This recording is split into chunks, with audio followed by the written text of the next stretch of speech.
Y en este momento tenemos el gusto de recibir a Flavia Biroli, que es profesora titular de Ciencias Políticas en la Universidad de Brasilia, que se encuentra en Montevideo, que dio además una conferencia sobre el futuro de las democracias, una mirada feminista desde el sur. Gracias por estar, por tomarte este tiempo para venir a TV Ciudad. Gracias, un placer. Cuando uno habla del futuro de las democracias y en una mirada feminista, se me ocurren varias cuestiones, ¿no?, que tienen que ver con el avance que ha habido en los últimos años respecto a la participación de la mujer y temas que están vinculados, que fueron impulsados por mujeres en los distintos ámbitos legislativos. Pero si tuvieras que hacer una primera lectura de en qué situación estamos para ver desde dónde partimos hacia el futuro, ¿cuál sería? Es un momento muy complejo porque de una parte están los legados de este ciclo de transformaciones, de cambios muy significativos. Y yo siempre digo, no son cambios en agendas específicas solamente, son cambios en el Estado, cambios en cómo se comprende la democracia desde todo esto que ha sido producido por los movimientos de mujeres, por los movimientos feministas. Pero, de otra parte, tenemos reacciones y tenemos una otra configuración de fuerzas que podemos definir como autoritarias, fuerzas que están en una posición que se muestra contraria a los derechos o a la manera como los derechos políticos, los derechos democráticos han sido concebidos en este ciclo de expansión de las democracias en toda la región. Claro, hay una reacción contra algunos avances de derechos, especialmente en lo que tiene que ver con cuestiones de género. Estoy pensando en participación femenina a nivel político y en otras áreas, en las cuestiones de salud sexual y reproductiva. ¿Qué tan peligroso es estas reacciones en contra que pueden hacer retroceder estos derechos? Sí, lo que tenemos hoy son reacciones que a su vez son parte de proyectos de reconfiguración más limitada de las democracias. Por esto están los derechos en el centro de las disputas, ¿no?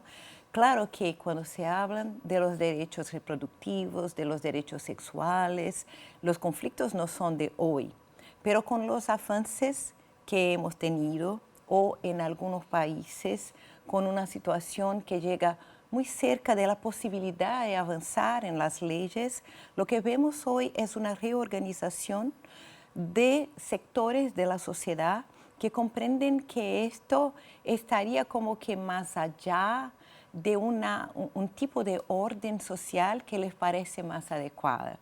Pero para que este tipo de orden se organice, sería ahora necesario, de hecho, retroceder en derechos que hoy comprendemos como derechos democráticos, como derechos fundamentales, porque tienen que ver con el cuerpo, tienen que ver con la ciudadanía de las mujeres, como la ciudadanía de mitad de la población, ¿no? Claro. Entonces, como yo decía, no es, sí son los derechos reproductivos, sí tiene que ver con la participación política de las mujeres, pero tiene que ver con algo que es más general, que es que el tipo de orden social, de orden político se desea tener, ¿no? ¿Qué significa tener una política y una sociedad democrática? ¿Es posible tener democracia sin la participación más paritaria de mujeres y hombres? Tenemos una democracia cuando la ciudadanía es selectiva en términos de los derechos que hay para mujeres, para hombres. Entonces, esto es algo que está en cuestión hoy. Claro, ¿qué pasa o cómo se lee, si bien ha habido un gran movimiento de mujeres, feminismos, en la región, y lo ato con el tema político, está habiendo una ola de gobiernos conservadores de ultraderecha? ¿No se entendió el mensaje o porque también hay mujeres que piensan, Sí. que votan de esa manera? ¿O qué pasó? ¿Cómo puede ser? Sí, sí. Una cosa que me parece muy importante tener en cuenta es que las democracias en sociedades muy desiguales como son las nuestras son realidades políticas muy complejas, ¿no? Entonces, por ejemplo, hay todo tipo de problema que tiene que ver con la precarización del trabajo, de la vida, con las inseguridades de las personas que en algunos países como Brasil, por ejemplo, son un eje central en las decisiones del voto. Y lo que hacen estos sectores autoritarios, conservadores hoy, es algo que en mi trabajo defino como un tipo de moralización de las inseguridades. Es como si conectasen los cambios sociales, los cambios políticos a esta sensación de inseguridad, de precarización de la vida. Es como una promesa de que si volvemos a un tipo de orden anterior, sería posible como que restaurar una idea de una vida más tranquila, más segura. El problema es que reemplazan las causas reales, como por ejemplo los problemas del neoliberalismo, de la baja capacidad estatal que está por todas partes, con cambios que por otra parte tienen que ver de verdad con la expansión de las democracias, ¿no? Claro. Entonces, esto que tenemos que ser capaces de debatir, de decir con más clareza qué tipo de proyectos tenemos nosotros que estamos como, vamos a decir, del lado de las democracias, de la democratización, qué proyectos tenemos para como hacer frente a toda esta precarización, a todo esto, para que las cosas no se confundan. Claro, ¿no? y tú mirás o propones una mirada del feminismo desde el sur. Sí. ¿Qué diferencia hay con el feminismo desde el norte? Me imagino que las desigualdades están como parte Sí, de eso. Y la raza también. Sí, sí, los feminismos desde el sur han, de hecho, promovido proyectos, políticas que son inclusivas y que son inclusivas desde una comprensión multidimensional de las desigualdades. Y esto está muy como fundado en una idea de las solidaridades locales, de las cuestiones territoriales, en que distintos grupos de mujeres han sido puestas como las voces que pueden, de hecho, revelar qué problemas conectan este nivel más micro de la vida, de las relaciones, y el nivel más macro de las políticas que necesitamos para hacer frente a los problemas cotidianos, ¿no? Entonces, es un feminismo muy inclusivo desde una perspectiva de esta multiplicidad, de esta multidimensionalidad de las desigualdades. Entonces, las cuestiones raciales son súper importantes, pero todas las cuestiones que tienen que ver con la pobreza, con el acceso al trabajo, es un feminismo que, por ejemplo, ha vindicado políticas universales de acceso a la salud. Y en estas políticas integrales para las mujeres, no como solo cuestiones sectoriales, pero una comprensión de cómo el Estado juega un rol fundamental para producir justicia social. Claro, ¿y qué pasa teniendo una mirada más amplia en el continente, que es el más desigual del mundo, ¿no? Quizás no el más pobre si tomamos los datos de Naciones Unidas. ¿Cómo ves en qué países se observan mayores carencias o mayores dificultades para acceder a una democracia plena, sobre todo las mujeres?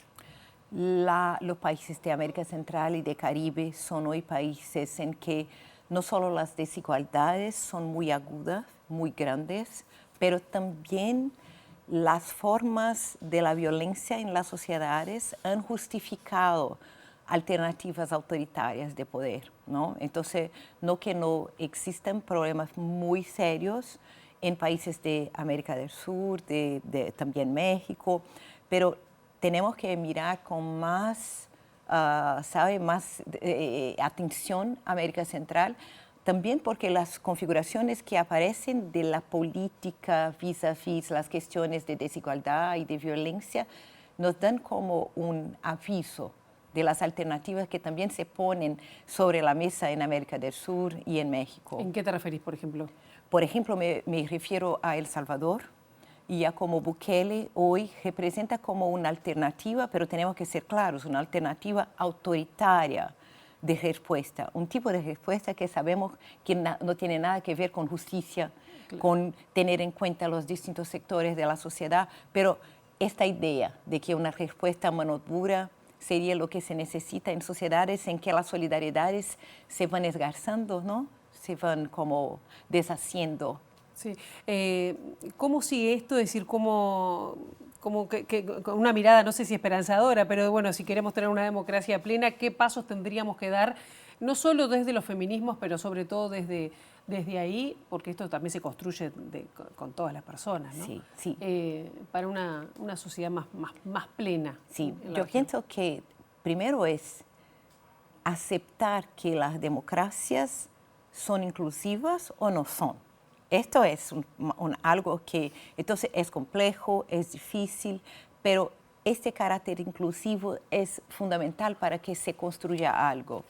Después me parece discutir, debater y pensar alternativas para que el Estado sí represente algo que sea un proyecto de justicia social, porque hoy lo que se tiene es de hecho una limitación de la acción estatal, y esto lo que me parece es que es necesario comprender que esto limita la acción colectiva, limita la posibilidad de presentar proyectos colectivos. En este sentido, los feminismos en América Latina tienen una comprensión muy interesante del Estado, porque saben que el Estado ha sido históricamente violador de derechos en América Latina, pero saben también y han construido propuestas en que el Estado tiene un rol desde la inclusividad, desde la participación de distintos sectores de la sociedad, un rol de promoción de justicia social por medio de políticas. Y esto tenemos que discutir, porque la capacidad estatal hoy es muy baja y los proyectos de carácter autoritario o, por ejemplo, proyectos como lo que se presenta por Javier Milei en Argentina, en verdad la apuesta es en una capacidad todavía más disminuida del Estado, ¿no? Entonces, el rol del Estado vis-a-vis esta inclusividad democrática y la promoción de justicia, esto está en la base de los proyectos feministas y de proyectos democratizantes que conocemos, claro, y que tienen legado. Flavia, ya tenemos que cerrar, pero te pregunto también para la gente que nos está viendo, las grandes marchas del 8 de marzo, que siguen, bueno, cada vez más grandes, ¿también es una incidencia política para seguir llamando la atención? ¿Son necesarias?